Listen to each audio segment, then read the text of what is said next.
It is Wednesday, February 4th, 2026. And if you hopped in a time machine, say, back to 2021, and you had to bet on what would nearly collapse the entire global security system. You'd probably pick something serious. Exactly. A cyber attack, maybe a conflict in the South China Sea. I'm pretty sure you wouldn't bet your life savings on a meme with a penguin, a text about the Nobel Peace Prize, and a hostile real estate bid for an island with fewer people than a Taylor Swift concert. It honestly sounds like a movie plot that got rejected for being too unrealistic. But, I mean, here we are. The world isn't talking about flying cars today. We're talking about the U.S. trying to buy, and for a terrifying minute there, invade Greenland. Which is a semi-autonomous part of Denmark, just so we're all clear. Yeah. Not a foreclosure you can just snap up. Right.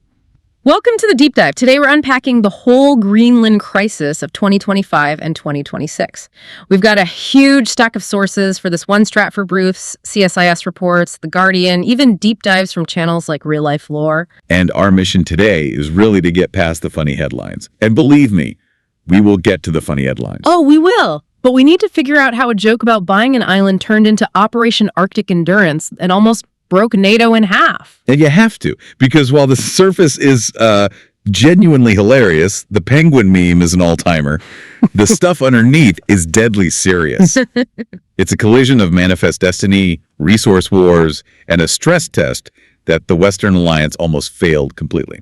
So let's start with the context, because I think most people see this as just a Trump thing, something that came out of absolutely nowhere. But looking at the history, that's not really true, is it? No. And that's the first big takeaway. The U.S. wanting Greenland isn't a glitch. It's practically a feature of American foreign policy. It goes way back. How far back? We found documents showing William Seward, the guy who bought Alaska, was looking into buying Greenland in 1867. Wow. So right after the Civil War, it's like we bought the icebox on the left, let's get the one on the right. Pretty much. And it didn't stop. In 1910, there was a serious proposal to trade the Philippines, specifically Mindanao and Palawan, for Greenland. Wait, hold on. We tried to swap tropical islands for an ice sheet, like they were baseball cards. It just shows you how territories were seen back then, assets on a balance sheet. But the most direct precedent for what we just saw was 1946. Harry Truman offered Denmark $100 million. In gold bars, right? In gold bars. It feels very cinematic. It does, but why? In 46, was it just about strategic depth? Bombers? Back then, yeah, it was purely about controlling the Atlantic approach to North America. But today, the value is totally different. It's not just distance anymore. It's about three specific things: the GIUK Gap, space surveillance, and rare earth elements. Okay, let's break those down. GIUK Gap sounds like a clothing store, but in naval terms, it's a huge deal. It is. It stands for Greenland, Iceland, UK. It's the naval choke point. Think of it like a gate. If you're a Russian submarine trying to get into the Atlantic, you have to go through that gate. You have to go through that gap. And if the U.S. controls Greenland, they can just plug it with sensors and aircraft. It basically bottles up the entire Russian northern fleet. Okay, so that's the gate. What about space surveillance? The Pacific Space Base. It used to be called Thule. It is, and this is not an exaggeration, probably the most important piece of military real estate the U.S. has outside the country. Big. It's got the early warning radar for ballistic missiles coming over the North Pole. If that base goes dark, the U.S. is blind to a northern nuclear strike. So we have the shield. Now, what's the treasure chest? We keep hearing about resources, but what exactly is under that ice? It's the stuff that makes the modern world run. Rare earth elements. The mines, like Kvanefjeld. Exactly. Kvanefjeld and Tambries. And these aren't just rocks. The Kvanefjeld site is estimated to have over 100 million tons of ore. We're talking neodymium, praseodymium. Which are used for? Magnets. Really powerful permanent magnets. You need it for everything. Electric vehicle motors, wind turbines, the guidance systems in F-35s. And right now, China controls that market. Almost entirely. Greenland is one of the only places on Earth with enough of this stuff to break that monopoly. So if you're a strategist in D.C., you're thinking, we need the radar, we need to stop the subs, and we need the ingredients for our entire tech sector. And China knows it too. They started calling themselves a near-Arctic state, which is geographically nuts. Right. But they're pushing their polar Silk Road. So the American fear is, if we don't lock down Greenland, Beijing will. I get the logic. On paper, it makes a kind of cold sense, but you don't normally try to annex a country to get access to a mine. You sign a deal. How did it go so wrong? This is where politics and personality just crash right into strategy. The timeline shows the trigger was early 2025 after that raid in Venezuela. The administration was feeling confident. Untouchable. The thinking in the White House was that national strength just steamrolls international treaties. So they launched a charm offensive. Charm offensive feels like a very generous term for what happened. This is the Don Jr. trip, right? That's the one. Donald Trump Jr. and the Nelk boys. Wait, the YouTubers, the prank guys, they were acting as diplomats. It went about as well as you'd think. They were filmed handing out wads of cash to people outside a Bruxini supermarket. It just sounds so patronizing. It came off as incredibly transactional. Yeah. And then Trump Jr. gave an interview calling the Danes racist towards Greenlanders. A bold strategy.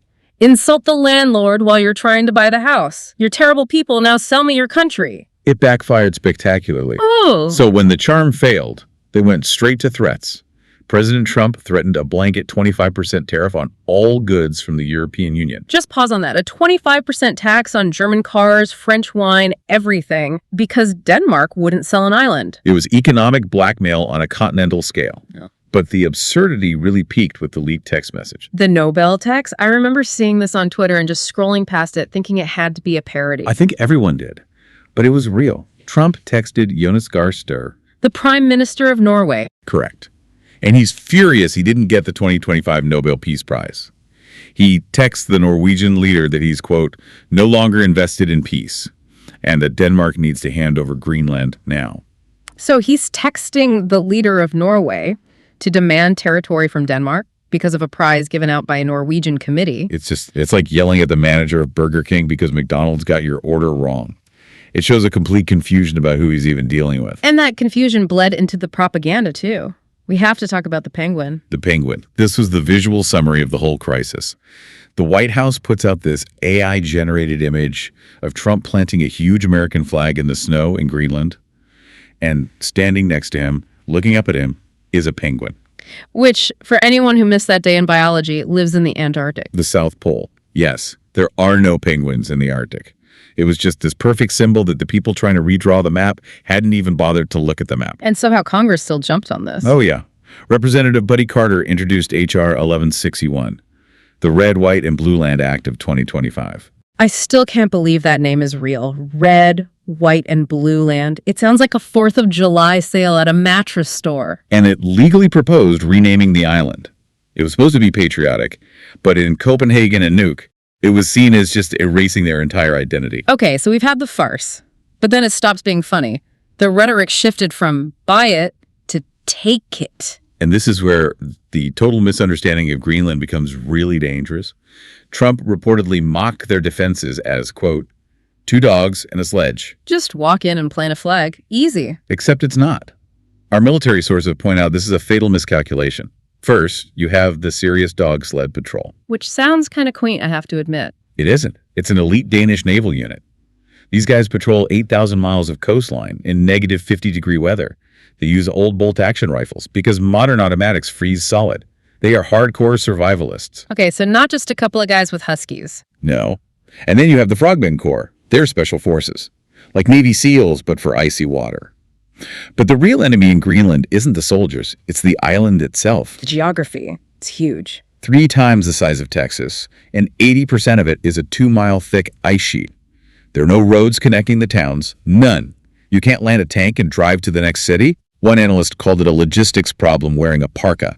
But the biggest problem wasn't the ice, it was the alliance, right? This is the U.S. threatening another NATO country. This is the NATO eating itself scenario. Article 5 is the core of the alliance. An attack on one is an attack on all. But the treaty has no plan for when the attacker is also the biggest member. So what happens legally? If U.S. Marines land to secure a mine... The whole system breaks. Technically, the UK, France, Germany... Oh, sure. If they're all treaty-bound to defend Denmark against the United States, there's no protocol for that. It's a system crash. And Europe realized this. They launched Operation Arctic Endurance. It was an incredibly smart move. And probably why we're not at war. European countries, France, the UK, Sweden, Finland, they rushed troops to Greenland. Officially, it was a military exercise. Oh, really? It was a human shield. They put their own soldiers on the Danish bases. The logic was cold and brilliant. If the U.S. wants to seize that airfield, they won't just be pointing guns at Danes. They'll be pointing them at Brits and the French and Canadians. It raises the political cost to an impossible level. Exactly. And backing that up was the economic threat. The EU made it clear. If a single hostile U.S. boot touches Greenlandic soil, all trade stops. The economic nuclear option? It would have been economic suicide. Yeah. The U.S. economy would have gone into a depression overnight. Yeah. The global supply chain would have just shattered. So you've got a standoff, troops in the snow, economies on the brink. How did it end? It broke at Davos. Of course it did. The World Economic Forum, January 21st. Of course. President Trump gets on stage and, in a classic move, just reverses everything. No invasion, no tariffs. Just like that. Did he admit he made a mistake? Oh, never. He spun it. He claimed they'd reached a framework deal to share security of the island. He said, I don't need international law. I have my own morality. And what did Denmark say? The Danish Foreign Ministry put out a statement that basically said, we have no idea what he's talking about, but we're glad he's not invading us. So it was just a way to save face. I won, so I'm leaving. Precisely. The tariffs were dropped, the fleet stood down. But the tension is still there. The ice is still melting. I do love the Danish response to all this, though, the petition. Oh, it was brilliant. In response to the Red, White, and Blue Land bill, a satirical petition went viral in Denmark, proposing that Denmark should buy California. To buy California? Yes. They argued it was clearly mismanaged and needed some Danish efficiency.